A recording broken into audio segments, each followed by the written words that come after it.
Bienvenue à La santé au-delà des mots, un rendez-vous avec des gens passionnés du réseau de la santé. Votre hôte, Jean-Pierre Gagné, lui-même médecin, vous fera partager sa passion pour le domaine et vous fera découvrir une foule d'invités et d'acteurs clés du réseau. Voici votre hôte, le Dr Jean-Pierre Gagné. Bonne écoute!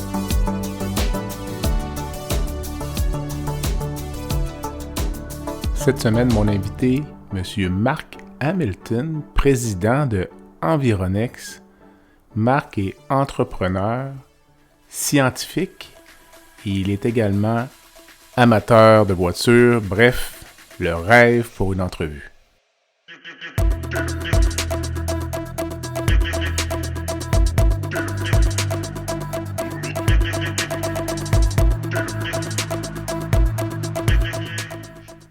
Marc s'est lancé en affaires dès la sortie de l'université en fondant Biomédic, puis Environex. Au cours de l'entrevue, nous abordons les enjeux de la gestion d'entreprise. L'entrevue avec Marc aujourd'hui est fascinante car il s'agit réellement d'un self-made man qui a construit son entreprise du début pour atteindre les plus hauts sommets.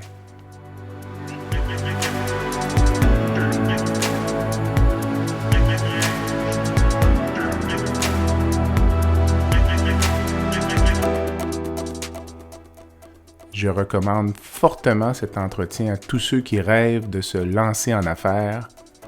Bonne écoute!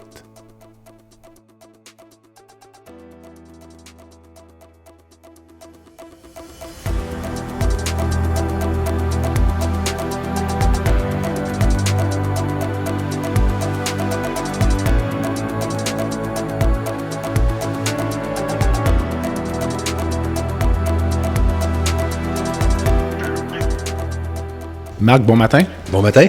Merci de te prêter à l'exercice du balado La santé au-delà des mots. On est dans ton garage. Tu es un passionné de voitures. Bien sûr, là, je t'ai invité dans mon man cave où est-ce que c'est un endroit où je mets habituellement 3 voitures. Là, je n'ai tassé quelques-unes pour qu'on puisse se faire une place pour l'entrevue. Mais c'est carrément une place là qui est facilement d'accès, oui. Que je peux les regarder, même en prendre soin. Donc, en général, on entrepose dans le sous-sol la DeLorean, la Superbird et la Demon. OK. Ben, là, en fait, on s'est connus à cause de notre amour des voitures. On va en parler un peu plus tard, mais je voulais également te rencontrer puisque tu es président de Environex. Oui.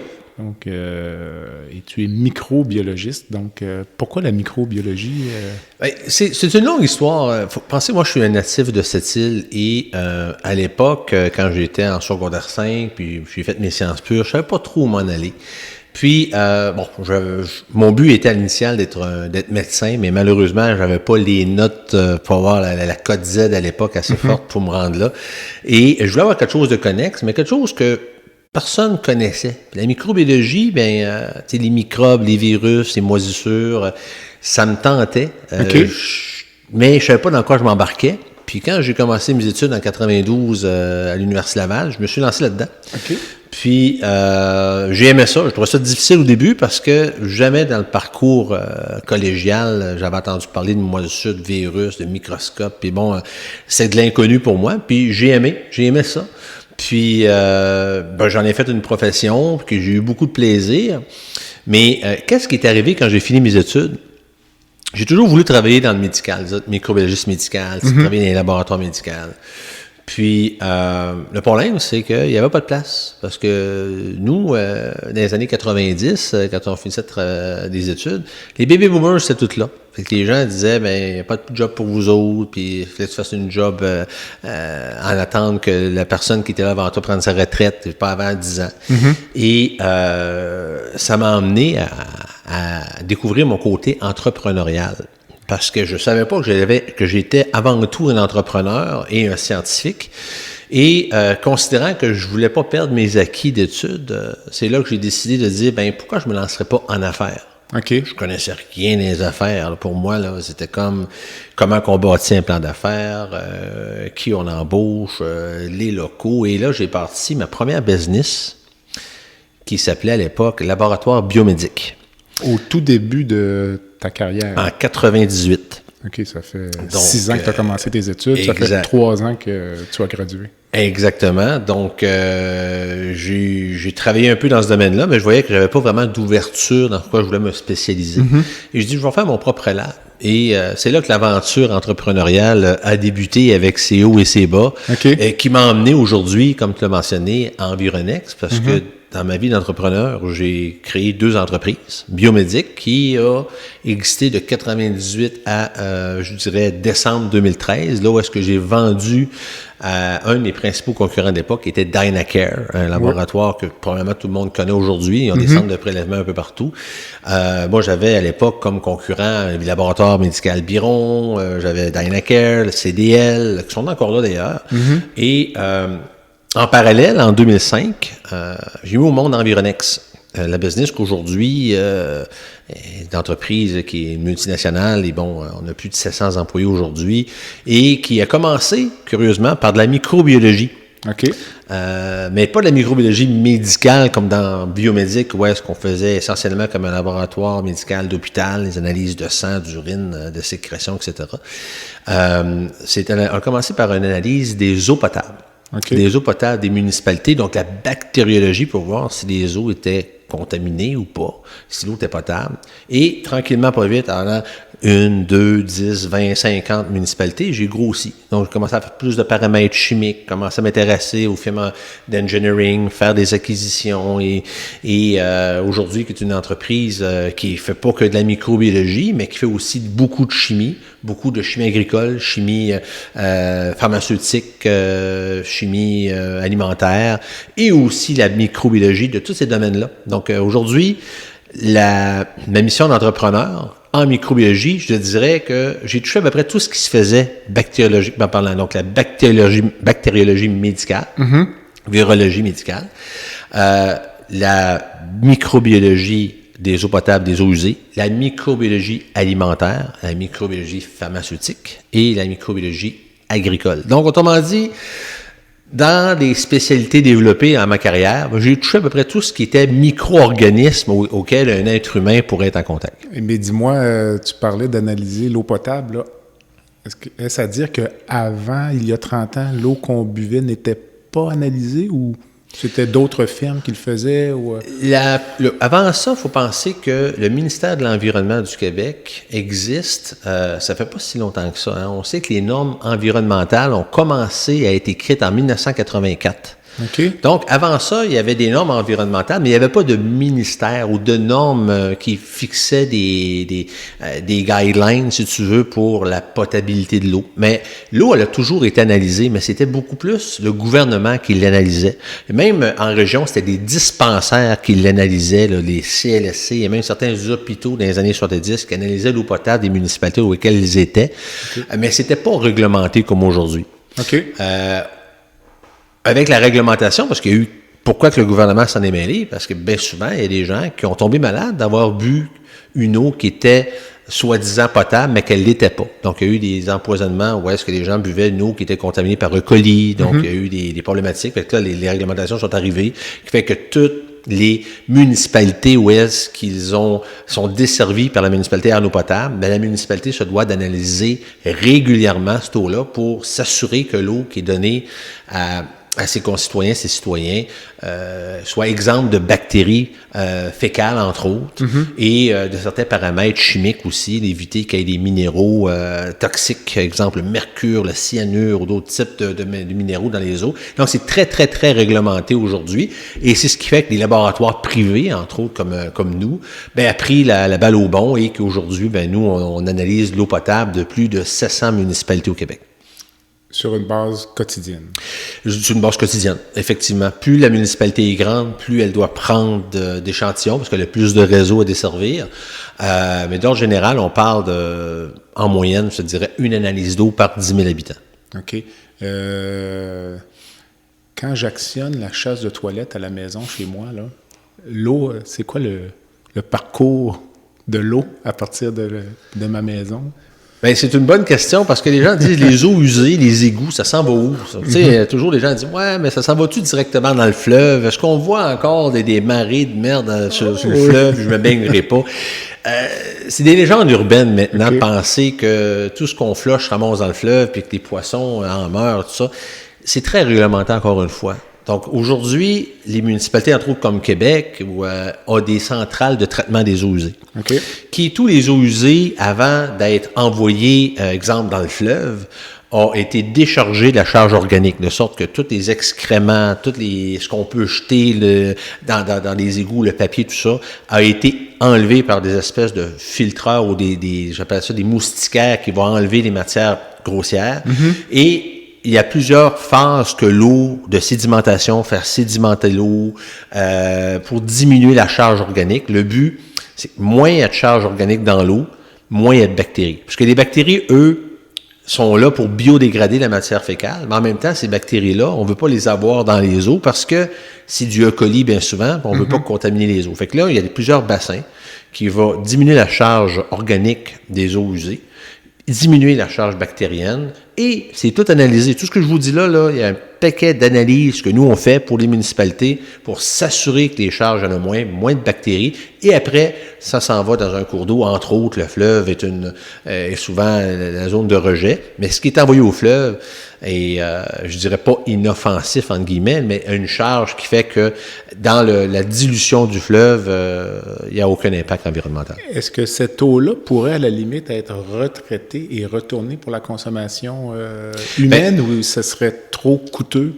C'est bien souvent une des raisons pourquoi que l'eau est chlorée en tant que telle. Quand vous prenez l'eau, des fois ça sent fort, ça sent le chlore, puis des fois les gens, je préfère de l'eau embouteillée pour ça. C'est justement pour enlever les bactéries. Parce que une eau qui contient pas de bactéries, c'est plutôt rare. De sorte que quelqu'un qui s'en va dans le bois, il y a une belle source d'eau. Des fois, tu dis, hey, elle est belle, elle est claire, c'est pas de l'eau du fleuve, c'est pas de l'eau d'un lac quelconque. On va en prendre un verre puis je vais la boire. Il y a toujours un risque. Parce que même si l'eau, elle paraît claire, belle, qu'est-ce qui contamine l'eau? C'est tout ce qui s'appelle mammifère. Donc, que ce soit un écureuil, un chevreuil, que ce soit un orignal, un castor, qui, lorsqu'il arrive pour boire cette eau-là, fait ses besoins à côté. Et les besoins touchent l'eau qu'on va consommer, et si on boit cette eau-là, on peut se contaminer. Donc, l'eau qui pourrait être rejetée au fleuve, d'eau usée, c'est un facteur de dilution, mais elle pourrait être repompée d'une municipalité plus bas et la traiter et la boire. Donc, mais il faut penser que toute l'eau potable qu'on prend, peu importe que ce soit dans le fleuve, que ce soit dans une rivière, dans un lac, elle est traitée et elle est testée rigoureusement pour s'assurer qu'il n'y ait aucun pathogène, que ce soit un pathogène chimique ou un pathogène bactériologique qui pourrait affecter notre santé. J'ai une question qui me vient en tête pendant que je t'écoute. On parle souvent de bioterrorisme, là, puis on dit qu'on pourrait contaminer l'eau d'une ville avec... Chut, parle pas ça trop fort. C'est trop facile. Non, mais la question, je ne sais pas si tu peux me répondre, mais est-ce que c'est une peur qui est réelle ou une compagnie comme la tienne attraperait ça finalement avant qu'il y ait trop de dommages ou avant qu'il y ait des dommages? C'est sûr que quand on parle de bioterrorisme, où est-ce qu'on mettrait une bactérie ou un produit chimique quelconque dedans qui serait inodore, incolore, qui n'aurait pas de goût, une drogue quelconque, ce serait quelque chose qu'on n'analyserait pas parce que nous, on cible les bactéries qu'on veut analyser. Oui, on pourrait toujours l'analyser un coup qu'on saurait. Bien, c'est sûr que le bioterrorisme, il y aurait probablement des gens qui seraient infectés et là, il y aurait mesure d'urgence qui arriverait, puis là, buvez pas votre eau et on l'analyserait. Mais oui, le bioterrorisme est malheureusement trop facile à réaliser pour en prenant de l'eau ou en prenant un aliment quelconque ou même juste contaminer l'air par une bactérie ou un virus quelconque. Mais c'est quelque chose qui... Il ne faut pas mettre dans la tête des gens, là. Non, c'est une question que je me posais. Dis-moi, tu es en affaires avec ta conjointe, Mélanie Lessard, que j'ai rencontrée tout à l'heure, que je connais d'ailleurs aussi depuis plusieurs années, mais parle-moi d'un peu le fait d'être en business avec sa conjointe? Est-ce qu'il y a un enjeu de ramener, C'est le bureau à la maison ou d'amener la maison au bureau? Je vous dirais qu'il y a des hauts et des bas relativement à ça, parce que Mélanie, il faut penser, on s'est connus comment? On s'est connus à l'ouvrage. Okay. Et on revient en 2009. À l'époque, j'arrivais à Québec, parce que moi, comme je vous dis, je suis natif de cette île, je suis arrivé à Québec en 2008. Ouais. Puis Mélanie, elle, avait été engagée chez Biomédic, parce qu'elle est technologiste médicale. Et qu'elle travaillait déjà pour la business, c'est pas moi qui l'avais engagée, c'était mon directeur des ressources humaines à l'époque. Et en 2009, elle est devenue célibataire. Et Okay. Curieusement, moi aussi. Mais à l'époque, on avait une relation employé-employeur. Et en travaillant avec, on a développé certaines affinités. Puis il y a eu un bon timing, comme on disait. Puis c'est devenu aujourd'hui ma femme. On s'est mariés en 2016. Et qu'est-ce qui fait que ça a bien fonctionné?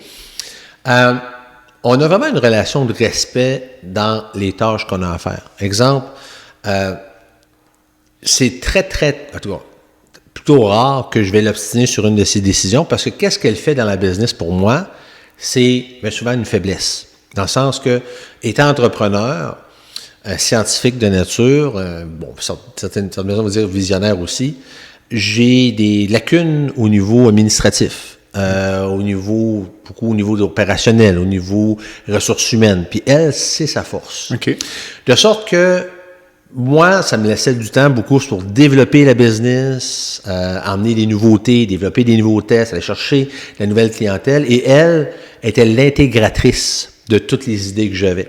De sorte que j'emmenais une idée, elle dit « Marc, laisse-moi l'idée, puis moi, je vais te l'intégrer pour que ça fonctionne. » Fait qu'on a toujours été une relation qui se complétait et non pas une relation de compétition. Mm-hmm. Mais souvent, ce qui arrive quand mari et femme sont dans une business, c'est que ils veulent faire la même affaire tous les deux. Okay. Et il se crée une compétition. Puis là, les conflits arrivent. Je dis pas que c'est parfait, parce que des fois, j'ai une situation qui fait pas mon affaire au niveau opérationnel, puis je l'adresse, puis là, tu sais, ça crée des petits conflits, puis bon, on finit toujours par s'organiser, là, il y a pire que ça dans la vie, mais il y a des hauts et des bas, puis on s'est parlé beaucoup de dire, on n'emmène pas ces problèmes-là à la maison, parce que les enfants, on ne va pas leur donner une mauvaise influence, de dire, ben c'est ça, vous chicanez, vous parlez tout le temps du bureau à la maison, puis nous autres, on n'est pas là, Fait qu'on s'est discipliné avec les années, qui fait que quand on arrive à la maison, ben souvent, on tourne la page, puis on pense à d'autres choses, mais c'est évolutif, là. Tu me parlais de tes forces et tes faiblesses, es-tu à l'aise pour congédier quelqu'un, par exemple, ou si tu vas laisser ça à quelqu'un d'autre? C'est une bonne question. Parce que moi, je serais mal à l'aise, personnellement. C'est pas dans moi. C'est pas dans moi de... Moi, j'ai ce que j'ai à dire, mais je suis pas quelqu'un qui va être action-réaction. Là. Je te mets à la porte, ces choses-là. Moi, je suis plus une personne qui aime donner des bonnes nouvelles que d'anticiper des mauvaises. Oui, ça m'est arrivé quelques fois de gens qui, j'ai pas eu le choix de mettre à la porte parce qu'on avait vraiment des divergences d'opinion, des divergences de vision, et ça amenait beaucoup de médiocrité dans la business, puis c'est des gens qui se rapportaient à moi, donc j'ai pas eu le choix de dire c'est assez, tu prends la porte sur le champ, on sera jamais capable de s'entendre. Okay. Peut-être arrivé, je te dirais, jusqu'à maintenant, peut-être 5-6 fois en 25 ans de business, d'être obligé d'en arriver là pour des raisons de divergence, de compréhension ou de médiocrité des gens qui sabotaient des problématiques, là. Donc, puis ça, j'en ai appris beaucoup. Tu sais, quand tu me parles de congédiement, des raisons pourquoi, et bien souvent, la tolérance devient une faiblesse.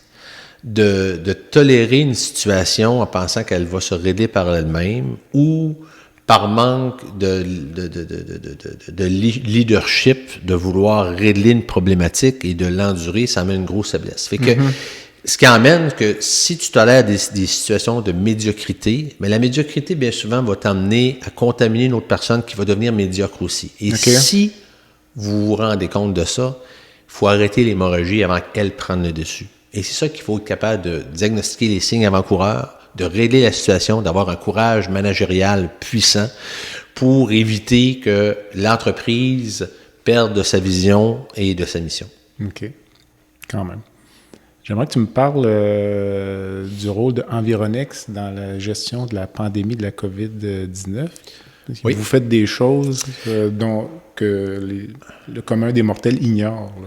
L'analyse des eaux usées, notamment. La COVID, pour moi, a été un beau défi de scientifique. C'est au-delà des décès puis tout ce qu'on a connu là, dans les 12 dernières années. De dire, c'est un nouveau virus, comment qu'on doit l'analyser, comment est-ce qu'on doit perfectionner des méthodes d'analyse et comment est-ce qu'on peut aider à évaluer la tendance de la pandémie. En 2020, dès mars 2020, nous, on avait déjà développé une méthode pour identifier et dépister la COVID sur les surfaces de contact, dans l'air ambiant et aussi dans les eaux usées. Et les eaux usées a été, je dirais, de tout ce qu'on a mis en branle, le plus pratique qui existe encore aujourd'hui. En parallèle, on a, de par mon passé des microbiologistes médicales, j'ai créé un laboratoire avec Mélanie, qui est technologiste. On dit, hey, on va revenir à nos vieilles amours, puis on va faire un lab de biologie médicale. Et on a fait un lab entièrement robotisé. Et on a signé l'entente avec le gouvernement du Québec pour faire des analyses COVID pour eux. Okay. On était en backup et on faisait beaucoup des CDD, ce qu'on appelle les centres de dépistage désignés dans la région de Montréal. On faisait, je pense, 3-4 CDD à Montréal. On a fait un à Gatineau. Et je me rappelle, en décembre de l'année passée, janvier, on avait des journées qu'on faisait entre 5500 et 5800 tests par jour, qu'on donnait des résultats en moins de 24 heures. Donc, on était très performants, entièrement robotisés. On a fait ce laboratoire-là en moins de 3 mois. Et là, aujourd'hui, oui, on continue à faire des CDD. C'est un contrat qu'on a signé de 2 ans qui reste encore, je pense, quelques mois encore. Mais on sait que la pandémie, il y a beaucoup moins de gens qui se font tester. C'est des tests antigéniques aujourd'hui, les gens s'auto-testent. À l'époque, il fallait peut-être te faire tester dans les centres de dépistage désignés. On en faisait beaucoup dans ce temps-là. Aujourd'hui, on en fait beaucoup pour les gens de 60 ans et plus, les gens qui travaillent dans les hôpitaux et tout ça, donc ils viennent des centres de dépistage, chez nous qui faisons des tests. Et au niveau des eaux usées, donc ça c'est quelque chose qui aujourd'hui a été vraiment une belle découverte. Si on regarde aujourd'hui, le gouvernement les fait aussi pour évaluer les tendances. Donc, présentement, il y a plusieurs villes du Québec, commençant par Québec, Montréal, Gatineau, Laval, Trois-Rivières, Rimouski. Je pense même des villes comme Sept-Îles, Chicoutimi vont le faire. Et ce que ça permet de faire au niveau des eaux usées, pourquoi les eaux usées? Parce qu'on sait que la COVID, dans nos excréments, on en rejette beaucoup. Donc, c'est pas juste dans l'air ambiant c'est à partir de l'air ambiant qu'on attrape la maladie. Oui. Les eaux usées, dans les excréments, le virus n'est pas vivant. Par contre, il est là, non vivant, et on peut le dépister. De sorte que chaque personne qui vont aux toilettes vont dégager des matières organiques. Il y en a même dans les urines aussi. Et ça va dans la centrale de traitement des eaux usées. Et à partir de la centrale, on va prélever des échantillons sur 24 heures. Donc, c'est un robot qui échantillonne, mettons, 50 millilitres ou 20 minutes. Et après 24 heures, il y a comme 3 gallons d'eau usée. Et à partir de ces 3 gallons d'eau usée-là, on va dépister la présence de la COVID ainsi que des ses variants. De sorte qu'on peut dire, aujourd'hui, on en a mis, je te dis à chiffron, on a trouvé 10 000 brins 10 000 génomes, si tu veux, du virus. Et on peut évaluer les tendances. De sorte que si dans une journée, on en a 10 000, on en a 12 000, puis 14 puis 20 000, autrement dit, on peut dire quasiment une semaine à l'avance ce que ça va représenter en réalité dans le futur. Donc, même au niveau du taux d'hospitalisation, on peut anticiper que parce que tu as 10 000 personnes qui ont la maladie, on peut préconiser que 2% de ces gens-là vont aller à l'hôpital. Parce que la COVID, statistiquement parlant, 2% des gens qui l'attrapent peuvent développer des complications et vont dans les hôpitaux. Règle de 3. S'il y a 2000 personnes qui vont dans les hôpitaux, ça veut dire que techniquement, théoriquement, 100 000 personnes qui l'ont en province. 2%. 2%. Donc, c'est une règle de 3 qui tient la route depuis le début de la pandémie. Et avec les eaux usées, on est capable de dire dans telle municipalité, c'est plus élevé dans tel secteur que dans tel secteur. Et ça donne un peu un radar, si tu veux, au gouvernement à prendre des décisions. Alors, on enregistre le 22 octobre 2022. L'épisode, les gens qui l'écoutent, probablement qu'on est mi-novembre ou fin novembre. Donc, ce serait comme une prévision, là. Serais-tu capable de prévoir aujourd'hui, en fonction des résultats que tu as eu la semaine dernière, l'état de la situation lorsque les gens vont écouter le balado dans 4 à 6 semaines ou c'est trop difficile? Je te dirais, c'est facile à anticiper parce que c'est rendu la COVID est rendu réglée comme un pendule. Si je fais juste une rétrospection de 2022, en janvier dernier, le 15 janvier dernier, on était au pic de la troisième vague. On a eu un pic de la quatrième vague à la mi-avril. Non, excuse-moi, je me suis trompé. Le pic de la cinquième vague est arrivé en janvier. Le pic de la sixième vague est arrivé exactement 90 jours plus tard, à mi-avril. Le pic de la septième vague est arrivé en juillet. Okay. Et le pic de la huitième vague, si on suit les calculs, ça devait être maintenant, là, mi-octobre. Okay. Mais on a eu un petit ralentissement parce qu'il n'y a pas eu de nouveaux variants qui s'est créé. On est encore dans le BA4, BA5. Puis on parle encore de Omicron. Il n'y a pas un nouveau variant qui est arrivé, qui fait que, parce que beaucoup de gens, plus de 75% de la population ont attrapé un de ces variants-là, beaucoup de gens ont développé une meilleure immunité collective, qui fait qu'on repousse un petit peu plus les vagues. Moi, j'anticipe que le pic de la huitième vague devrait arriver vers la mi-novembre. Donc, on devrait avoir, et je ne le souhaite pas, un pic dans les hôpitaux de 2500 voire 3000 personnes qui va aller dans les hôpitaux vers la mi-novembre. Et tranquillement, après, ça va descendre. Donc, en début décembre, on devrait être peut-être en 1500, 1700 personnes dans les hôpitaux. Mais le pic est à venir. Dans les eaux usées, c'est ce que la tendance se fait. Présentement, en date d'aujourd'hui, il y a plus de 2000 personnes au Québec qui sont hospitalisées dues à la COVID. Et durant l'été, on se tenait entre 1200 et 1500. Donc, on voit que de semaine en semaine, il y a environ de 100 à 200 personnes de plus par semaine qui vont dans les hôpitaux. Ouais. Donc, le chiffre à ne pas dépasser, avec l'historique qu'on a eu, c'est les 3000. En fait, la nuance peut-être, c'est qu'il y a peut-être 2000 personnes hospitalisées, mais ce sont, à ma connaissance, toutes les personnes hospitalisées avec la COVID ne sont pas nécessairement hospitalisées à cause de la COVID. Oui. Il y a parfois un petit peu une confusion. Là, les gens sont hospitalisés avec une fracture de hanche, puis... ils l'attrapent là-bas. Ils l'attrapent ou sont juste positifs à l'admission, donc... C'est peut-être ça que le gouvernement devrait nous donner comme statistique, parce qu'ils disent tout le temps, il y a 2000 personnes hospitalisées pour la COVID, mais l'anamnèse de la maladie, on ne la sait pas réellement. Exact. On y va au global. Donc, c'est sûr que plus il y a de gens qui l'attrapent, plus on augmente les probabilités de la transmettre aussi. Puis, qu'est-ce qui fait la force de la COVID? C'est que c'est pas une maladie... oui, c'est une maladie respiratoire dans le terme qu'elle s'attrape par les micro-gouttelettes, mais c'est une maladie qui crée des inflammations systémiques. Elle va s'attaquer à une personne qui va aller chercher son point faible. Donc, c'est une personne qui combat un cancer, est immunosupprimée, a des problèmes pulmonaires, va créer des chocs inflammatoires qui fait que c'est ça qui complique la maladie, contrairement à un simple rhume, une grippe, où est-ce que bien souvent, c'est pas des maladies qui vont être aussi inflammatoires. Et, comme je vous dis, c'est quand même élevé. 2% de gens qui vont à les hôpitaux. Ben, élevé, puis pas, c'est relatif. La COVID est une maladie. Qu'est-ce qui fait sa force? C'est son pouvoir de contagion. Quand on a un facteur de reproduction qui va être au-delà de 3, voire 4, voire 5, des fois même 6 ou 7, dépendant des régions où on est, c'est très contagieux. Il faut penser que le virus le plus contagieux connu étant la rougeole, puis elle a un taux de reproduction de 12. Donc, il ne faudrait pas atteindre 12, là, c'est énorme. Là. C'est-à-dire que la rougeole, ça se pogne quasiment juste à regarder une personne, on va la poigner. Là. Le taux de reproduction, ça fait référence au fait qu'une personne contaminée en contamine 3. En contamine 3 dans le cas de la 3 COVID. ou 7 12 ou 6. dans le cas de la rougeole. Exact. Donc, quand on est rendu, prenez juste l'influenza, un virus qu'on connaît, ça va être à peu près un facteur de 1,5 à 2.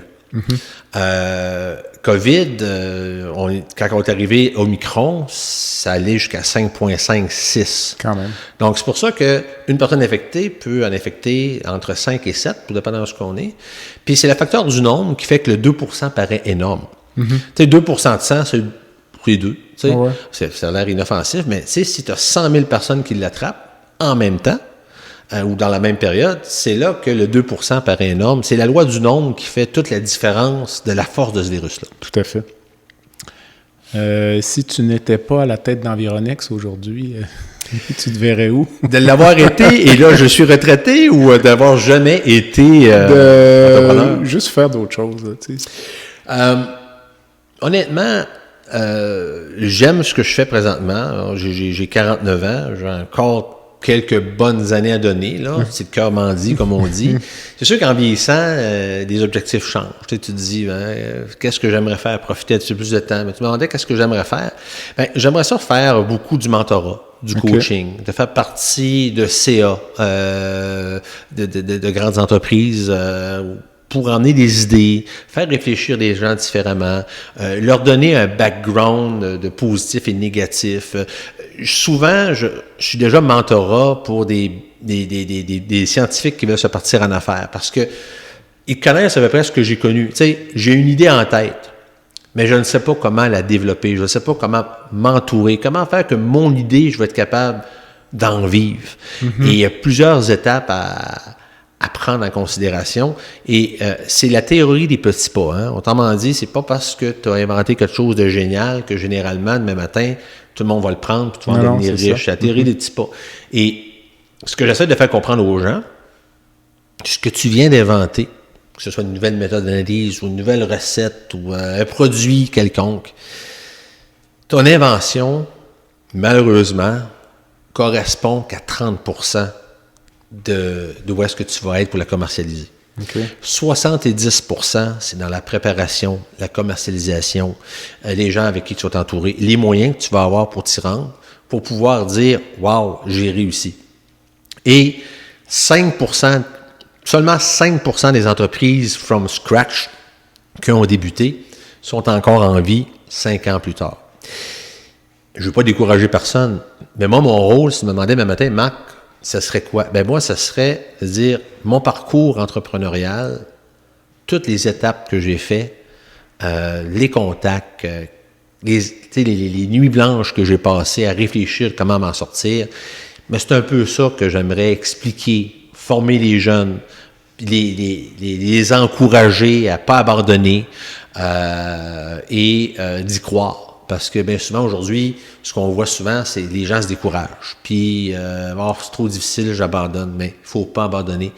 Il faut être persistant, persévérant. Puis, il faut être au courant des efforts qu'il faut que ça donne. Parce que c'est toujours beau de voir une personne qui a réussi. Tu sais, souvent, les gens vont dire « Hey, Marc, tu sais, les gens voient ce que je suis devenu. Tu as des voitures, tu parais bien, c'est le fun, on t'entend parler partout, tu as une belle business. » Ça, c'est la résultante que ce que le monde voit. Mais derrière ça, là, il y a tout qu'un cheminement qui n'a pas été si facile que ça. La résultante est le fun, mais j'aurais pu me planter bien avant pour différentes raisons, mais heureusement, par chance, par opportunité, par persistance, la persévérance, j'ai passé au travers de ces épreuves-là qui fait qu'aujourd'hui, ben, je récolte ce que je sème et oui, j'ai eu de la chance, c'est normal. C'est comme gagner la Coupe Stanley ou un bon gardien de but, il remercie ses poteaux à faire chez les games. Hein. C'est un peu le même principe, tu sais, il y a un peu de chance dans ça. Mais c'est ça que j'aimerais faire un peu donner ou redonner pour faire qu'il y ait plus de réussite entrepreneuriale dans le futur. Tu es président de l'Association des microbiologistes du Québec. Oui. Quels sont vos enjeux? Bien, l'Association des microbiologistes du Québec, ou l'AMQ, existe depuis plus de 40 ans maintenant. Et l'enjeu que moi, je veux avoir étant nouvellement président, je suis président depuis mai dernier, c'est d'amener à une reconnaissance professionnelle par l'Ordre des professions. Quand je dis ça, les gens sont tous abasourdis. « Ah, vous n'avez pas d'ordre professionnel? Je comprends pas. Les chimistes en ont, les acupuncteurs en ont, les ingénieurs, les podiatres. Il y en a 46 ordres professionnels au Québec, puis vous n'avez pas? Non. OK, puis pourquoi? Bon, pourquoi? Il y a plusieurs raisons pourquoi. C'est sûr que peut-être que mes prédécesseurs n'ont pas mis toute l'énergie pour pouvoir faire ça, mais il y a une volonté gouvernementale à développer des ordres professionnels et il faut penser qu'un ordre professionnel est essentiellement pour protéger le public. Tout à fait. Et là, on se dit, pourquoi qu'un microbiologiste ne le serait pas? Ben c'est là. Moi, je suis rendu là. Mon mandat cette année, c'est de tout faire à mon possible pour le faire reconnaître. Bon, oui, il y a une démarche à suivre. On sait que le gouvernement qui vient d'être élu, aux dernières nouvelles, c'est sous toute réserve, c'est Sonia Lebel qui sera responsable d'administrer en tant que ministre l'ordre des professions. Et faut soumettre notre candidature. C'est quand même un processus qui est lourd, structuré. Oui, on a une équipe légale derrière nous. Et faut donner les raisons au gouvernement de pourquoi qu'on veut l'être. Et c'est ça qui est l'enjeu majeur. Puis un exemple que je vais te donner, aussi ridicule que ça puisse paraître. On parle de la COVID parce que c'est ça que tout le monde connaît. Mm-hmm. Nous, on fait des tests. On connaît le virus par cœur. On est capable de le dépister. On est capable de connaître les raisons pourquoi il est dans l'air. Mais on ne peut même pas divulguer les résultats à une personne. T'es positif ou négatif. Mais un acupuncteur pourrait le faire. Un podiatre pourrait le faire. Un chimiste, un ingénieur qui n'a aucune connotation scientifique va pouvoir le faire parce qu'il est protégé par un ordre professionnel. Okay. Et les gens disent, pendant la pandémie, beaucoup de gens s'improvisaient microbiologistes. Il y a des gens qui étaient des conspirateurs. Moi, je suis microbiologiste. Si on avait un ordre professionnel, on aurait pu intercepter ces gens-là pour dire, tu viens d'où, c'est quoi ta diplomation, il y aurait eu un contentieux, il y aurait eu quelqu'un on aurait pu le sanctionner. Et écoute, tantôt je te parlais de tout ce qu'on faisait juste chez nous, chez Environex, l'analyse des eaux potables, l'analyse des eaux usées, l'analyse de la microbiologie alimentaire pharmaceutique. C'est tous des microbiologistes qui signent les rapports. Quand je signe un rapport, que je te dis, regarde, ton eau est propre à la consommation. Quand je signe un rapport, ton jambon, il n'y a pas de listeria dedans. Quand ta crème que tu te mets dans le visage, sa durée de vie est fiable. C'est des microbiologistes qui signent ça. Mm-hmm. On devrait avoir un ordre professionnel parce qu'on est là pour protéger la santé du public en faisant ça. Et je crois que ma mission va être de représenter l'AMQ, les 450 membres qui sont membres. Mais on s'entend qu'au Québec, il y a plus de 2500 microbiologistes qui ne sont pas obligés d'être membres d'associations, mais on en a recensé plus de 2500.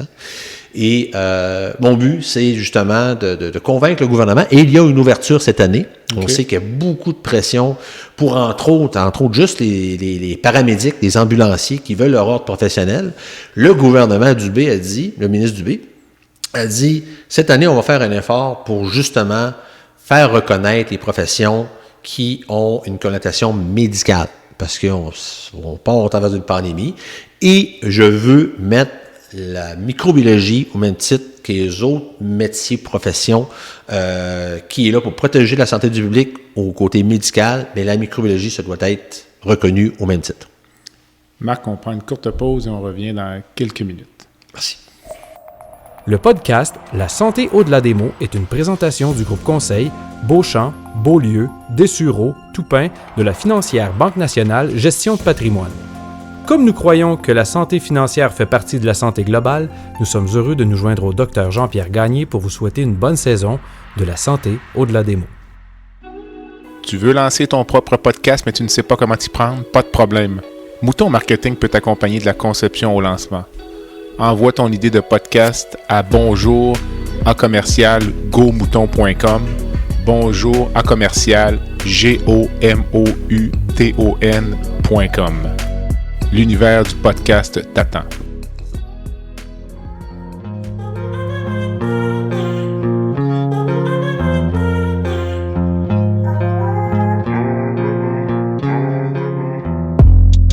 Visitez le site web du balado à www.baladosanté.ca au BALADO-SANTE.ca. Visitez également notre page Facebook. Envoyez-moi des commentaires, des suggestions d'invités et abonnez-vous au balado sur la plateforme de votre choix.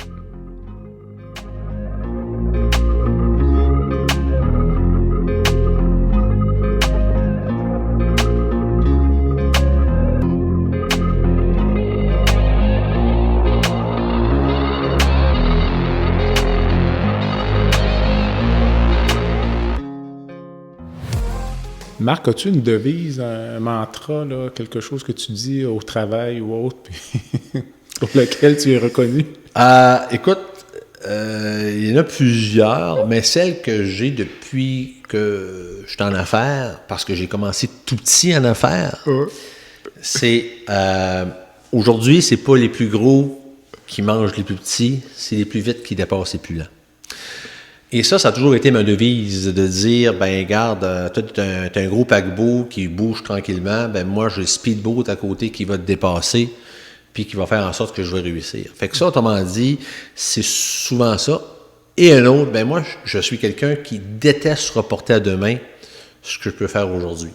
Parce que demain est un autre jour, puis j'ai reporter des jobs que j'aurais pu faire aujourd'hui. Fait que je te dirais honnêtement, c'est les deux... c'est mes deux jingles, si tu veux, que j'ai le plus qui me représentent. Le deuxième, ça peut faire de toi quelqu'un qui est assez exigeant, donc, en affaires. Donc. Très exigeant. Je dirais qu'aujourd'hui, avec une business qui a atteint 700 employés cet été, je ne peux plus mettre mon poing sur la table comme avant. Parce que quand tu étais une petite gang, 50-60 employés, tu pouvais faire la différence. Tu mettre le poing sur la table. Hey, là, je revire ça de bord, ça va marcher demain, puis puis à 700, tu as des processus. Tu as du monde. Tu as des VP qui se rapportent à toi. Tu as des directeurs. Fait que de dire changer le paquebot de bord, c'est un long shot. Fait que faut que tu améliores tes processus. Puis c'est là, comme tu dis, qu'il faut que tu fasses attention à ta médiocrité. Mon rôle en tant que président aujourd'hui, même si je suis très bouillant encore, c'est de m'assurer que tous les gens qui se rapportent à moi sont en contrôle de leur situation. Et quand je parle, exemple, à Mélanie, qui est ma femme, je vais parler à mes autres VP, je les regarde travailler, il faut qu'ils me rassurent tout le temps qu'ils sont en contrôle de la situation. Parce que quand ils ne le sont pas, c'est là que je deviens curieux, que je pose des questions. Puis moi, mon rôle, c'est de s'assurer de ne jamais perdre le contrôle d'une situation. Et il faut avoir des processus forts, il faut avoir des bons employés. Puis quelque chose aussi qui est super important, c'est que quand tu es autour d'une table, puis que tu as des directeurs autour de toi, tu as tes VP, je ne veux pas être la personne qui semble être la plus intelligente autour de la table. Je me sens, quand j'arrive autour d'une table, puis je me rends compte que les questions que je me pose, les autres se les ont pas posées, puis ils font ça un jour et l'autre, je suis très inquiet. Moi, j'aime les gens qui me challengent, qui m'apprennent des choses, puis qui, wow, bravo, j'y avais pas pensé, vas-y. Fait que moi, j'aime diriger une équipe qui va me permettre de carrément oublier et de focusser que sur la mission, la vision de l'entreprise, parce que en dessous de moi, tout est en contrôle, ils sont ouverts d'esprit, ils ont des idées, ils ont des manières de manager, ils ont un pouvoir managérial que moi je n'ai pas, et c'est eux qui doivent me rassurer de ne pas aller vérifier trop souvent, parce que je suis très exigeant. Comment tu fais pour maintenir un climat de travail où tes VP ou tes adjoints n'ont pas peur de te transmettre de l'information ou n'ont pas peur de te challenger? Moi, j'ai comment je pourrais dire ça? J'haïs la culture de gestion en silo. Moi, je donne beaucoup de pouvoir intrapreneurial à mes gens. De sorte que, je te dirais, Jean-Pierre, regarde, tu es mon VP, tu as un PNL, donc un budget, tu as des employés qui se rapportent à toi, tu m'as fait un commitment cette année que tu allais faire pour tant d'analyses, tu allais avoir tant d'employés, tu vas gaspiller tant d'affaires, tu es libre de faire ce que tu veux. Mon rôle, c'est que tu réussisses. Moi, je m'en rends compte, parce qu'au laboratoire, j'ai mon VP Finance, Langis, qui, lui, est un spécialiste dans les KPIs, Key Performance Indicator, qui va me dire dans quel département il est en retard. De sorte, un retard peut être aussi bien, nous, quand on dit aux clients, on te donne les résultats en 24 heures. Là, ce mois-ci, on les donne à 28, 30, 32, 35 heures. Pourquoi? Là, il faut pousser. Là, tu challenges ton directeur ou ton VP. Qu'est-ce qui se passe dans le laboratoire? Alors, regardez-moi pourquoi que...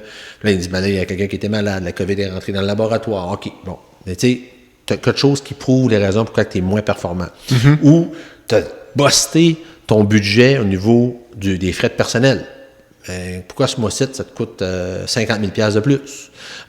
Pourquoi que les fournitures de laboratoire coûtent plus cher? Qu'est-ce qui s'est passé? C'est une augmentation. Ton acheteur, qu'est-ce qui fait que tu n'es pas capable de négocier mieux tes fournitures? Parce que l'inflation a augmenté. Pourquoi? Peux-tu négocier mieux? Donc, moi, ce que j'aime avoir, c'est un one-pager que je vais avoir toutes mes KPIs de chacun de mes départements dans une page. Je sais exactement, comme des cadrans dans une voiture, si tu veux, la température, le niveau d'essence, Je regarde ça aujourd'hui, tout est dans le vert. OK, je suis en contrôle. Oups, c'est dans le jaune. Pourquoi? Et là, c'est comme ça qu'on règle la situation. Mais bien souvent, ce que j'aime la régler, c'est pas fais ci, fais ça. C'est on pose des questions pour que les gens nous donnent une réponse. Je veux pas le souffler, la réponse. C'est toi le boss. Qu'est-ce que tu ferais? C'est quoi ton plan? Qu'est-ce qu'il va faire pour que tu vas régler la situation? Et c'est ça que, bien souvent, nous, ce qu'on donne aux gens, quand ça va pas très bien dans un département, parce que, écoute, on a plus de 32 départements chez nous, là. Pas de ça, mais il y a 32 budgets. Quand ça va pas très bien, on dit, tu as un plan 100 jours. Nous, c'est un plan de 100 jours, c'est de dire, regarde, la situation est là maintenant, tu as 100 jours pour rectifier la situation, pour faire en sorte que tu pars du rouge au jaune, au rouge, au vert. Idéalement. Ouais, et là, c'est ça, c'est son plan, lui. Puis il faut que ça fonctionne. C'est là qu'on voit si la personne est capable de managerier, capable de prendre des décisions, d'enlever la médiocrité. Et c'est là que nous, on va lui donner un coup de main si elle a des difficultés à atteindre ses objectifs. Et c'est ça notre rôle, de voir qu'on donne la chance à tous et chacun de pouvoir performer selon les idées qu'ils ont dans un cadre où est-ce qu'on veut que la business avance à la vitesse d'un speedboat, mais en ayant une business qui maintenant est à plus de 70 millions de chiffre d'affaires. Comment tu fais pour développer les bons indicateurs de performance, puis être sûr d'analyser les bonnes données dans un département? Ben, tout est répertorié. Avec notre système informatique, on peut savoir combien d'analyses qu'on fait, les paramètres analysés, le nombre d'échantillons reçus dans une journée, le nombre de minutes entre l'échantillon qui rentre dans l'abattoir qui est sorti jusqu'à sa signature. On rajoute toujours ce qu'on veut, des sensors, si tu veux, dans la chaîne de montage pour s'assurer il est où la lenteur, où est-ce qu'on perd du temps, c'est où est-ce que ça coûte le plus cher, où est-ce qu'il faut robotiser un processus pour être moins dépendant de l'être humain qui, lui, est apte à faire des erreurs, qui est apte à être plus lent, qui ne travaillera pas 24 heures sur 24. Donc, c'est tous ces petits indicateurs-là qui fait que est remonté en haut, puis pour dire que Langis, qui est mon bébé finance, c'est un spécialiste à faire parler les données, que moi, je ne sais pas comment il fait, là. Honnêtement, il pensait qu'à ça une journée, il dit, regarde, je vais prendre cette donnée-là, je vais te la mettre sur celle-là, puis je vais te prouver que on devrait être plus performant de telle affaire, ou le nombre d'analyses à l'heure faites par technicien. Fait que lui, là, il me modélise ça pour que tout le monde comprenne. Et ces KPIs-là, ben, faut les faire, tout le monde les comprenne aussi, là. Tu sais, même la personne qui a jamais lu un one-pager, un superviseur, on va le mettre à son niveau pour dire, regarde, aujourd'hui, tu as été performant pour telle raison, moins performant pour telle raison, c'est quoi ton plan? Fait que, on essaye, il faut penser que la business, autant que, je t'ai dit tantôt, on était à plus de 700 employés, elle est gérée par une poignée de main. Parce que tout le monde a une responsabilité.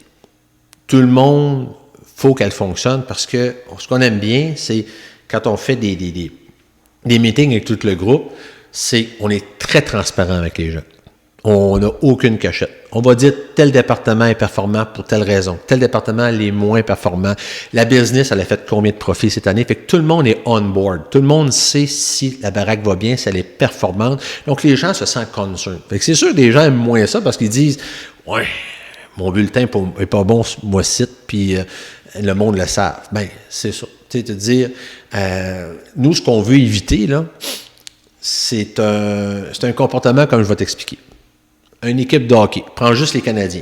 OK, l'année passée, ça allait pas bien. Là. Ils ont fini 32e. Pas juste l'an dernier. Bon. Puis, ouais. Puis là, tu prends un joueur des Canadiens qui dit « Hey, es-tu content de ton équipe? » Il va te répondre « Ben moi, je suis content, j'ai fait 2 buts aujourd'hui. » OK, tu travailles tout seul, toi. Mm-hmm. Tu es content de toi, même dans la défaite, tu es content de toi, tu as fait 2 buts. Oui, mais ton bateau coule pareil, là. Fait que c'est de mettre tout le monde pour que tout le monde puisse y aller à contribution. De dire, c'est pas le je, c'est le nous.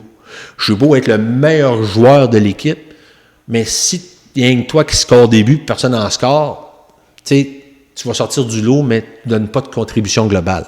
Donc, c'est un peu ça qu'on essaye de mettre en état transparent, c'est que les gens se comparent à une équipe qui est très performante à côté, puis qui se disent, bien, comment il a fait, lui, pour gagner la Coupe Stanley? Moi, j'ai de la misère. Mais regarde, suis l'exemple de lui, je te dis comment faire. Mm-hmm. Il est très performant parce qu'il a fait tel processus. Apprends de lui.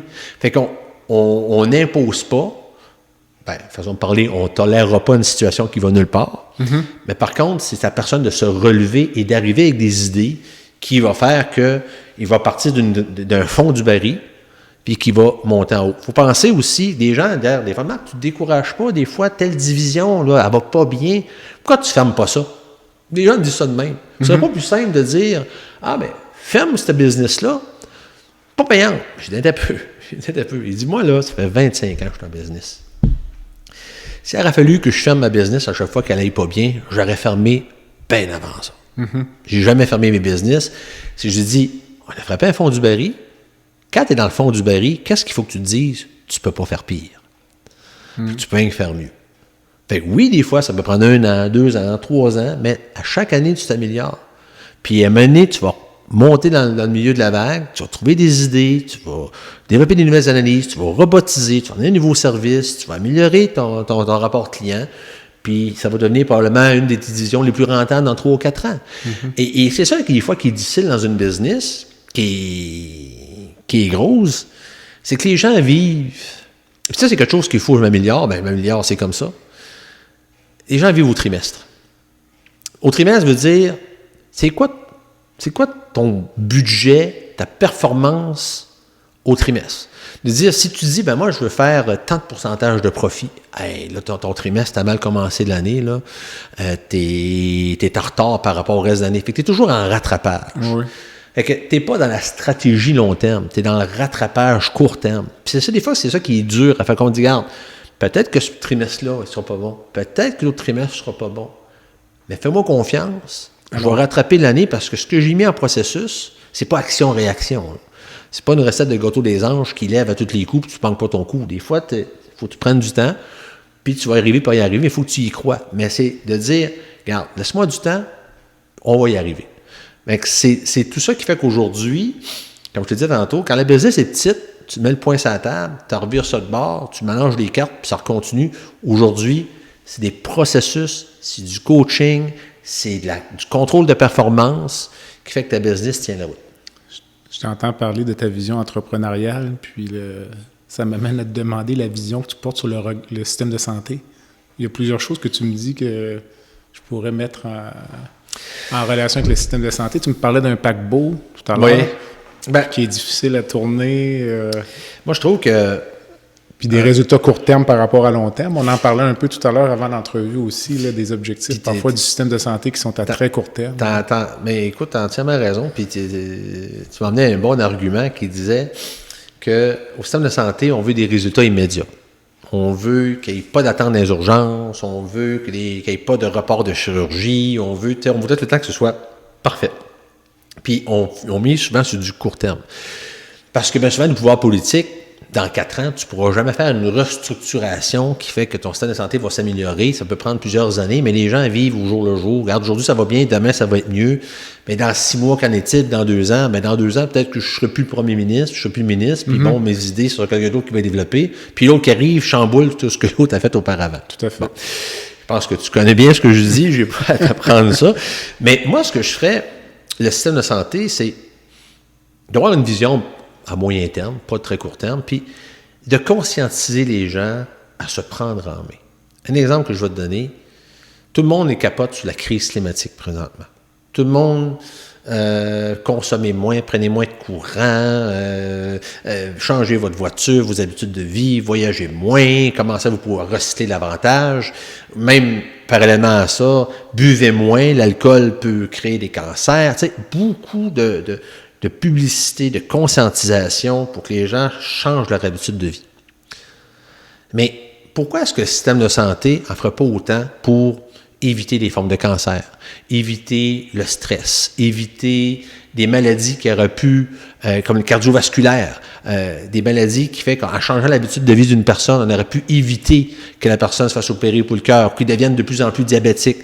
Moi, je trouve que le système de la santé devrait éduquer davantage pour que les gens se prennent en charge. Parce que les gens au Québec disent le système de santé est entre guillemets sans frais. On s'entend que tout le monde le paye via des impôts, là, tout à pas fait. sans frais. On leur a dit, je tombe malade, c'est pas grave, on va me soigner, puis ils vont me donner des pilules, ça va se régler. C'est ça que je trouve que ça amène qu'aujourd'hui, parce que les gens vivent plus... avant ça, les gens à 60 ans étaient bien maganés. Aujourd'hui, les gens se rendent à 80-90 ans, puis ça crée une pression supplémentaire au système de santé. Puis quand moi, je vois des jeunes de 40-45 ans rentrer à l'hôpital pour des problèmes qui auraient pu être évités s'ils auraient été mieux éduqués étant jeunes, fument pas, boivent moins, vapotent pas, ou peu importe la raison, ça donnerait un système de santé qui serait plus en santé.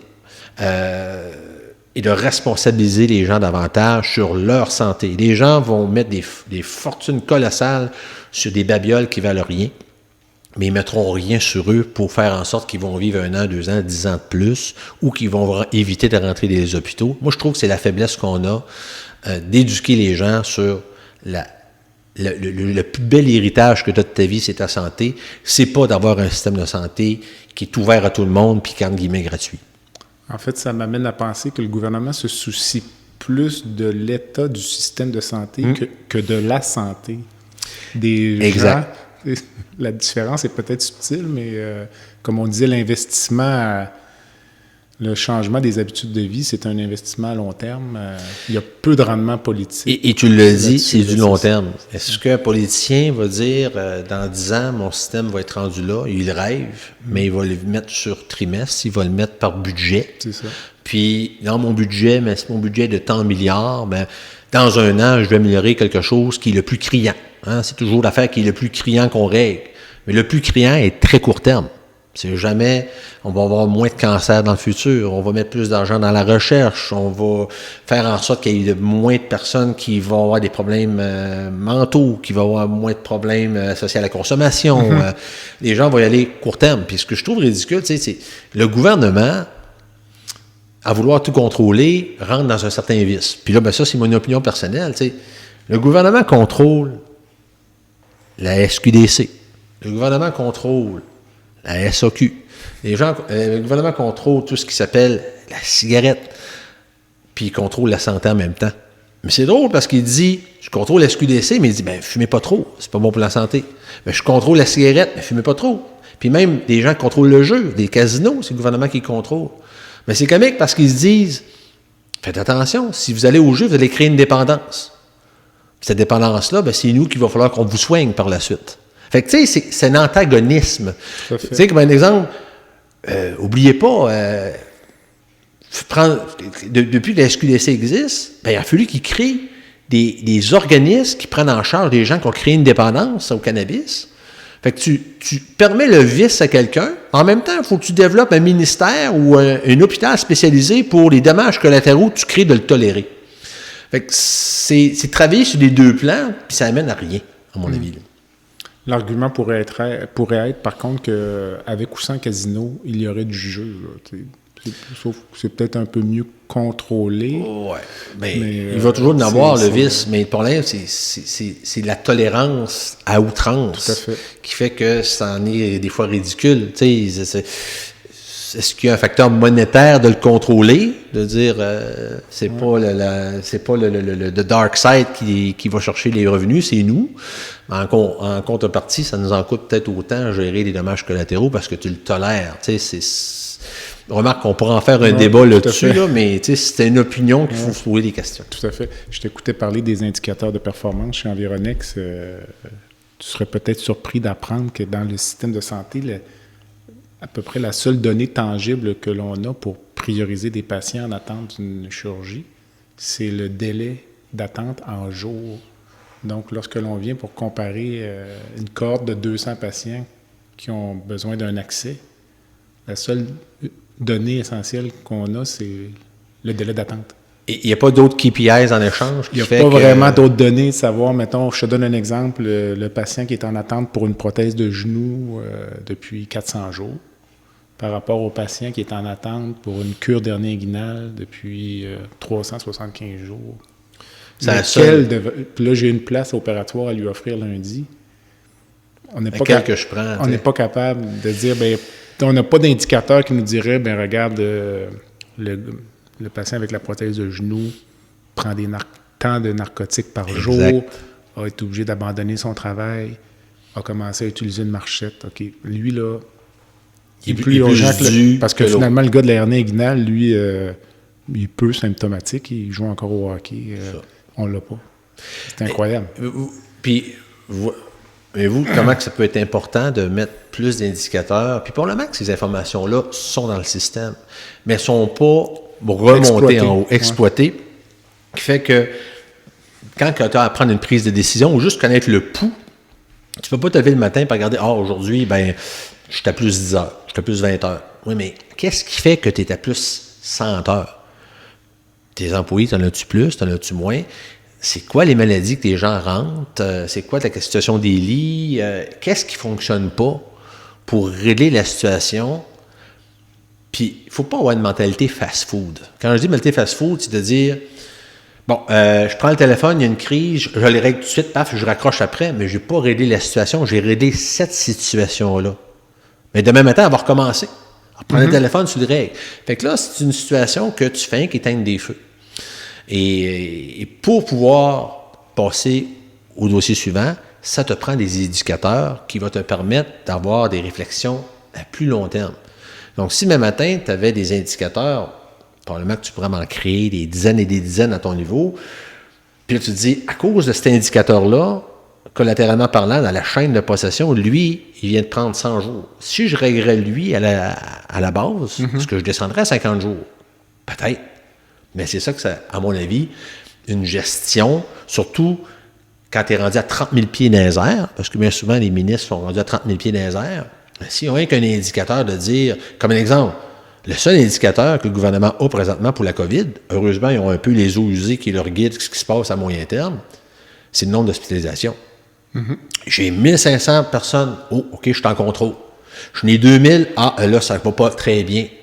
Mais tu sais, il faut peut-être plus loin que ça, parce que le même matin, tu as 2000 employés, 2000 personnes qui rentrent dans les hôpitaux pour la COVID, ou 3000. Là, tu te dis, quand je suis rendu là, je suis plus capable d'opérer, je fais du délestage.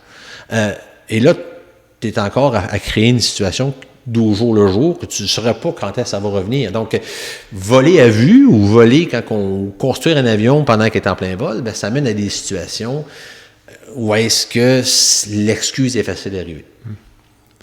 Le plus beau souvenir de ta carrière?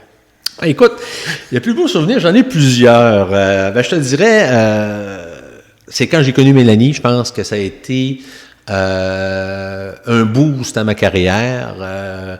Oui, il y a eu plusieurs occasions par la suite, des moves que j'ai fait d'entrepreneur, mais le fait d'avoir un intégrateur avec moi qui fonctionne à ma vitesse m'a aidé vraiment à prendre des risques, intégrer, prendre des bonnes décisions. Donc, c'était un moment de carrière. Puis moi, je pense que pour illustrer ce que je viens de te dire, je sais que tu es un grand lecteur, Jean-Pierre, va chercher le livre qui s'appelle Rocket Fuel. C'est un livre d'à peu près 100 pages, écrit en gros, facile à lire, qui va t'expliquer la différence entre le visionnaire et l'intégrateur. Et en lisant ce livre-là, tu vas dire « Oh, ça, c'est Marc puis Mélanie ».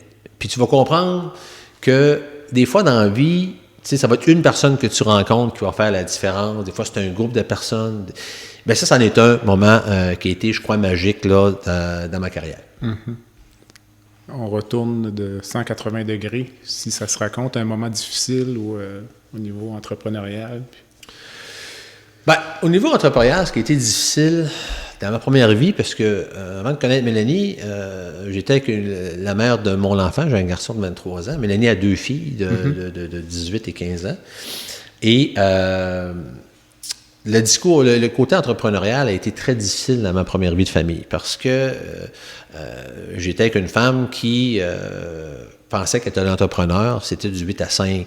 Okay. C'était, je suis pas dans mes pensées, tu sais. Et ça a été difficile dans ma première relation d'être entrepreneur, de garder le côté stable, émotionnel à la maison. Ça, c'était un moment difficile. Qui fait qu'aujourd'hui, quand je te parle avec Mélanie, le Rocket Fuel, fait que autant que c'était difficile, autant qu'avec elle, c'est facile parce qu'on est toujours en parallèle et n'est jamais en perpendiculaire, comme il n'y a pas de deal breaker. Autre difficile, c'est que, ça, c'est, je te parlais tantôt de médiocrité, c'est des fois la tolérance amène une faiblesse. Donc, j'ai eu des situations où est-ce que de travailler avec des gens qui comptent ta vision trop longtemps, t'influence négativement et influence des fois ton équipe négativement. Et c'est quelque chose que moi, je mets beaucoup en branle. S'il vous plaît, ne tolérez rien qui est contre vos valeurs. Donc ça a été m'est arrivé peut-être 2 fois dans ma carrière d'avoir des situations qu'il faut que je adresse, qui étaient plus négativantes que positivantes. Mais aujourd'hui, ce qui fait qu'aujourd'hui, ben au radar, on est capable de capter plus facilement ces situations-là. On s'en va sur un tout autre terrain. Donc, on en a parlé au début, ton hobby ou principal, je pense. Donc, les voitures, l'automobile. C'est comme ça qu'on s'est connus. Histoire courte, donc, la Fondation du CHU de Québec a mis sur pied en première édition en 2013, là, ce qu'on appelle dans la région de Québec la virée voiture de rêve. Oui. Puis, je ne sais pas qui à l'époque t'avais sollicité pour participer, mais tu as été à toutes les éditions là, oui, à depuis l'époque, 2013. À l'époque, je crois que c'était Sylvain Bouchard qui m'avait... que je connaissais Sylvain, puis je faisais des entrevues radio avec lui. C'est ça, effectivement. Puis il savait que j'étais un tripeux d'auto. Puis on a même visité en Environex, 2016, je crois. 2015 ou 2016. Troisième édition, on avait visité les succursales de Québec. Ça devient d'où, là, finalement? Ça, c'était... Ben écoute, c'est pas d'hier. Les gens me disent, Marc, c'est où cette passion-là de voiture? Je te dirais, elle a commencé quand j'étais très jeune. Je te dirais 5-6 ans. Où est-ce que dans ce temps-là, on n'avait pas les tablettes puis les Nintendo pour s'amuser? On jouait avec des petites voitures. Des Matchbox, des Majorettes, des petites voitures que ma mère, elle adorait m'acheter. Fait que, moi, j'avais une petite collection de voitures que je jouais, que j'exposais, puis je me faisais des simulations. Puis même, des fois, je voulais que ce soit tellement réel que quand je voulais scraper, entre guillemets, une voiture, je mettais l'auto dans un auto. Okay. je prenais un marteau, puis je lui donnais une claque dessus, puis elle est scrap, ce char-là, il est fini. Bon, c'était des situations de jeunes, de dire l'imagination. Puis, je me suis toujours dit qu'un jour, j'aimerais ça avoir des voitures pour de vrai et non pas en petites voitures. Et ma première voiture de collection, j'ai eu, c'était en 2009. Qui était la DeLorean, que tout le monde connaît, pour Retour vers le futur. Et c'était ma première voiture que j'ai eue comme voiture de collection que je chérissais depuis mon jeune enfant. Jeune enfant étant un amateur invétéré de le film Retour vers le futur. Et après, à chaque année, je ramassais des sous pour ça. J'ai toujours, en moyenne, rajouté une voiture par année à la collection, qui était après ça une Bricklin SV1 que j'ai plus aujourd'hui. Après ça, est devenu une Dodge Challenger L4, un Demon, un Hummer H1, une Camaro Z28, une Viper ACR 2016 et même une Plymouth Roadrunner Superbird sur les 10. Et là, la dernière que je suis en train de faire, c'est une Dodge Charger Daytona 1969 qui devrait être prêt l'an prochain. Donc, à chaque année, j'ai un projet qui me titille là d'aller chercher une voiture de plus qui a une certaine histoire dans ma collection. J'allais te demander, qu'est-ce qui t'attire, mettons, vers une voiture en premier? Généralement, c'est pas que le look ou... moi, les voitures que j'ai, je veux que ce soit des voitures d'exception. Quand je dis exception, tu ne me verras pas avec une Corvette de l'année ou une Mustang, parce qu'il y en a trop. Moi, je veux une voiture elle est unique. Une voiture à édition limitée, qui est exceptionnelle, qui va bien vieillir dans le temps, qui va toujours, wow, c'est une voiture qui en a rien que fait 300, qui en a rien que fait 100. Une voiture qui a de l'histoire, comme les Plymouth Superbird ou la Dodge Daytona, c'est les voitures qu'il a mis au monde Dodge ou Plymouth dans les années 70 dans le NASCAR. Donc, ils ont une histoire très connue et reconnue. Oui. Que ce soit DeLorean, de par le passé entrepreneurial de John Z. DeLorean, qui est parti d'un rêve à faire une voiture sport mythique, a eu des hauts et des bas, qui a créé une voiture malgré qu'elle en fait faillite par la suite. Que ce soit Malcolm Brickland, qui a prêt une voiture typiquement canadienne. Donc, l'histoire derrière l'entrepreneur a fait que j'ai eu un crush pour la voiture. Donc, j'aime avoir des voitures à édition très limitée, qui vieillissent bien dans le temps et qui ont une histoire derrière la fabrication de cette voiture-là. Ça, c'est ce qui vient me chercher. Donc, tu as déjà quelques voitures qui t'occupent l'esprit, là. Ben, il y en a tout le temps. Tu as des projets en préparation ou... J'en ai jamais plus qu'une à la fois. Okay. Là, je focus beaucoup sur le Charger Daytona. Après, ça va être quoi? Je ne sais pas. J'ai jamais eu de voiture exotique dans ma vie. Tu sais, des Ferrari, des Lamborghini, ces choses-là. Les Italiennes, je n'ai jamais eu. Est-ce que ça va devenir une passion? Je ne sais pas. Okay. Peut-être quand je vais avoir vieilli 2-3 ans, mes idées vont changer. Dans la vie, on ne sait jamais on sait pas ce qu'on ne sait pas. Peut-être que ce sera dans les prochaines acquisitions. On va trouver un modèle qui va sortir de l'ordinaire. Ce sera certainement une voiture comme ça les prochaines. Peu importe les voitures qui n'est pas d'usage quotidien, on s'entend, là. Une voiture que je rentre plutôt dans la collection. Faut qu'il y ait une histoire à raconter. Comment tu vois évoluer ce hobby-là, l'automobile, avec les changements climatiques, la fin de... Ben, écoutez, fin des moteurs à combustion qui est annoncée. Dans certaines villes en Europe, les voitures même sont bannies là, des centres-villes.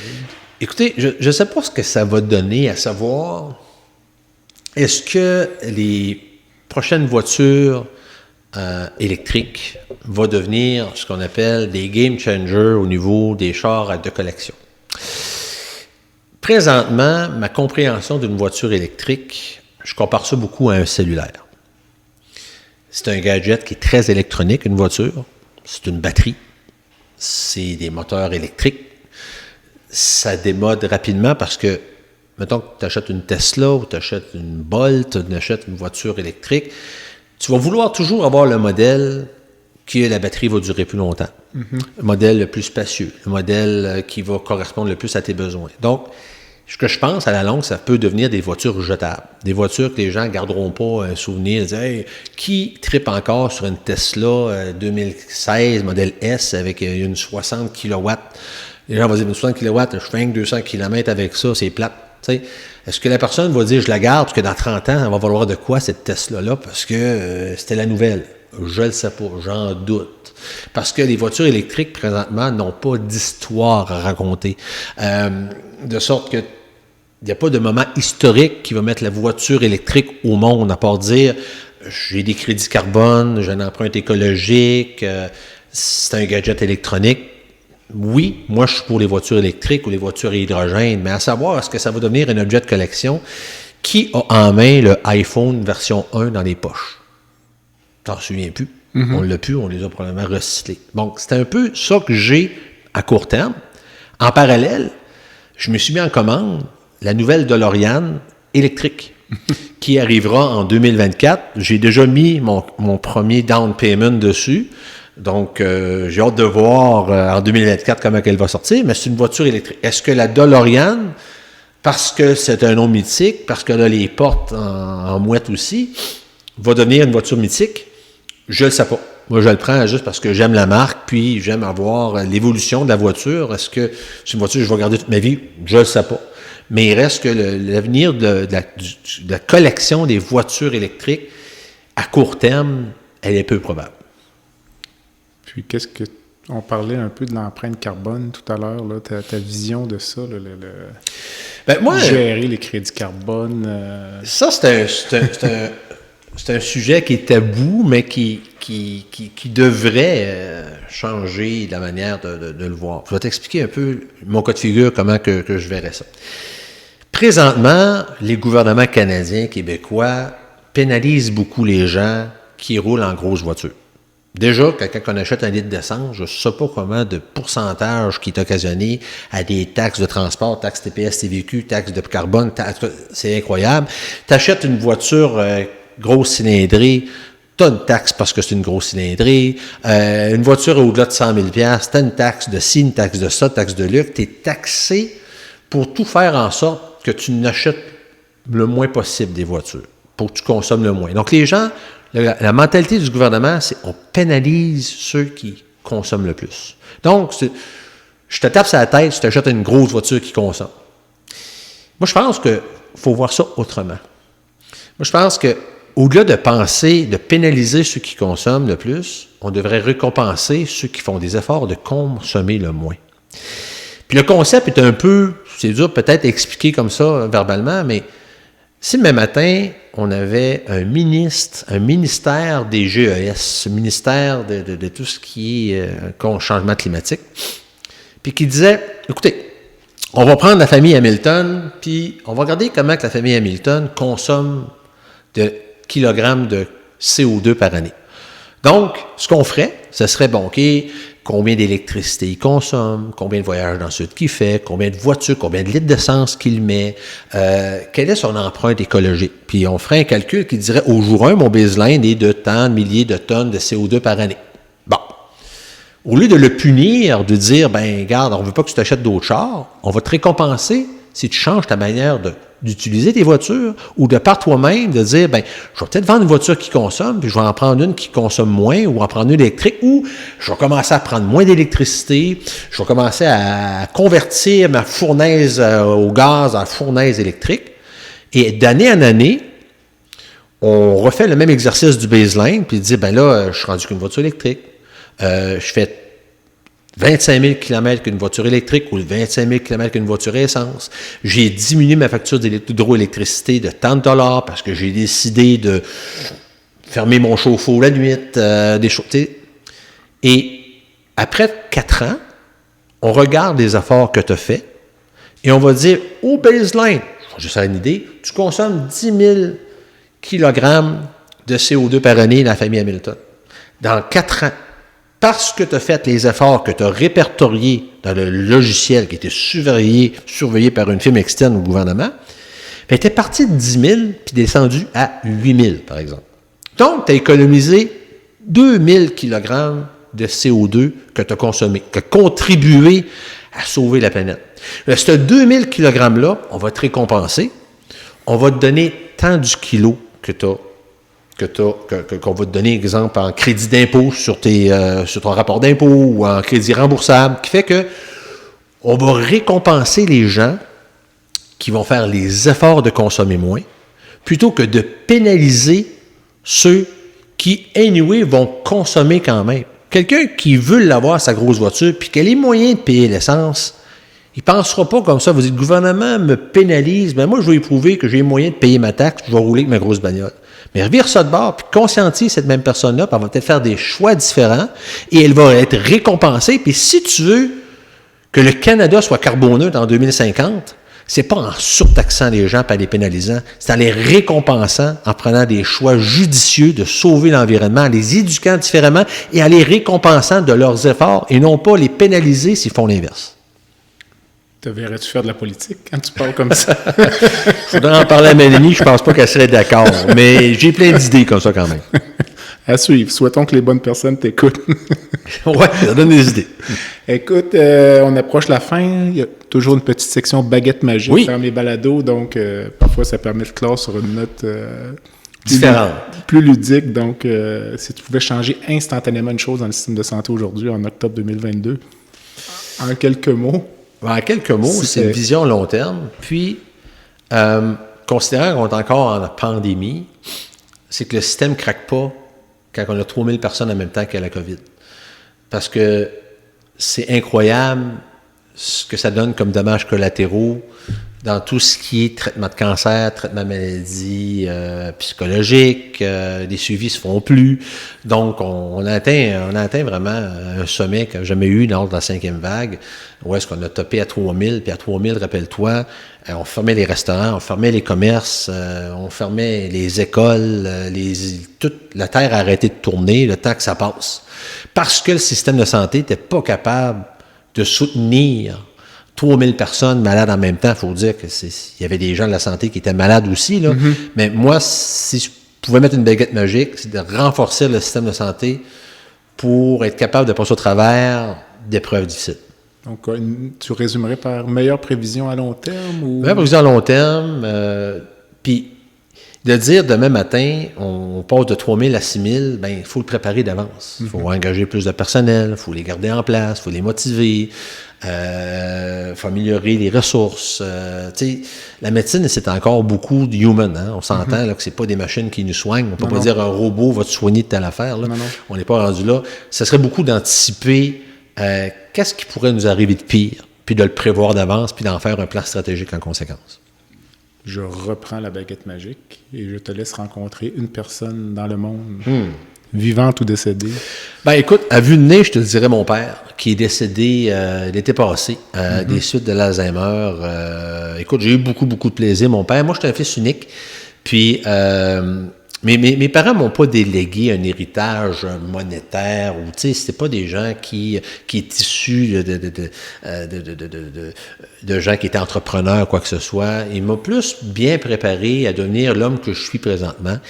Puis c'est quelque chose que je vais lui redevoir toute ma vie. Puis j'aimerais ça passer du temps avec lui. Je te dirais, c'est la première personne qui me vient à l'idée. Sinon, si tu me demandes quelque chose de plus loufoque, ben c'est sûr que j'aimerais rencontrer, par exemple, une personne comme Louis Pasteur, lui qui a inventé la microscopie, c'était lui qui était cherché ça.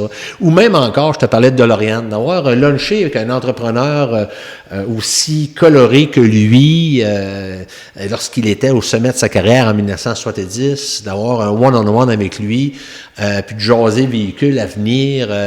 Ce serait des gens comme ça que j'aimerais voir, des grands entrepreneurs de ce monde. Puis même, je te dirais, un nom qui me vient, puis tu vas me dire, wow, Orville Redenbacher, le gars qui a mis au monde le popcorn. Tu vas me dire, ben écoute, pourquoi lui? Écoute, cette personne-là, c'est un scientifique alimentaire qui avait une idée de commercialiser le popcorn.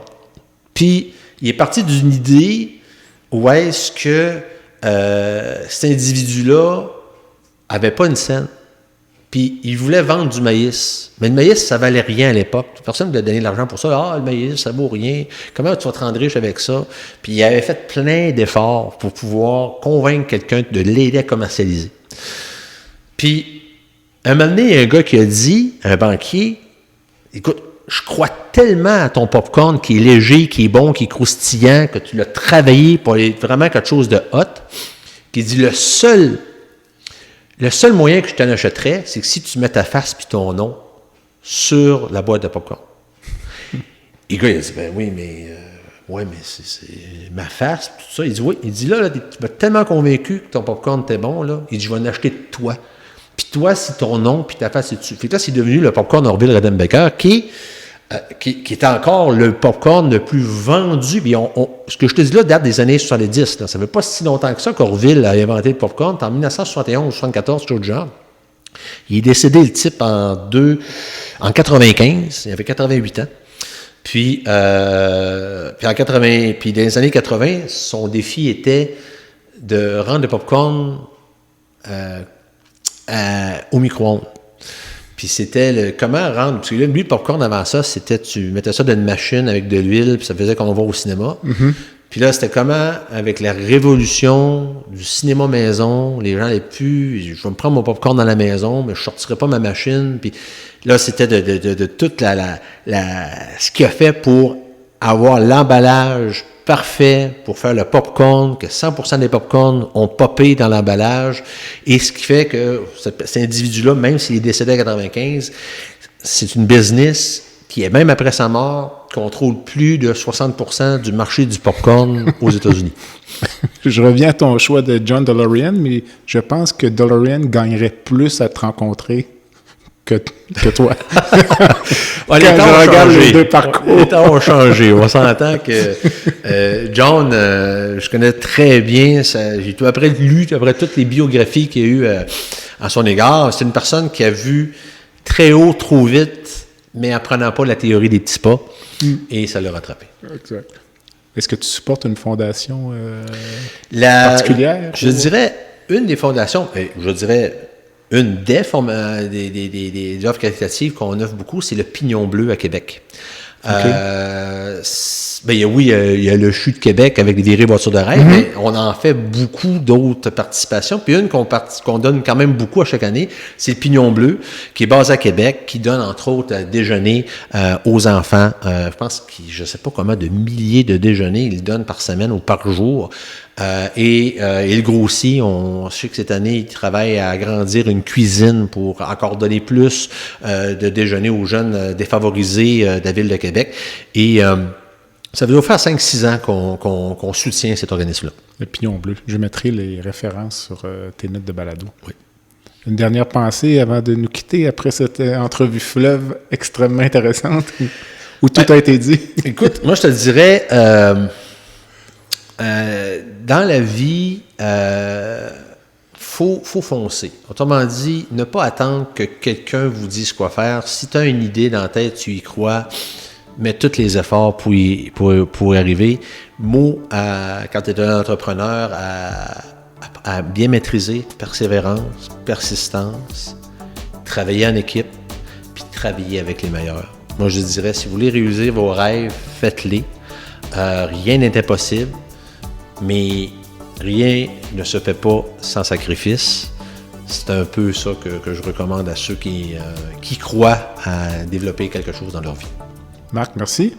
Grand plaisir, Jean-Pierre. Bon week-end, à bientôt. Merci. Bye.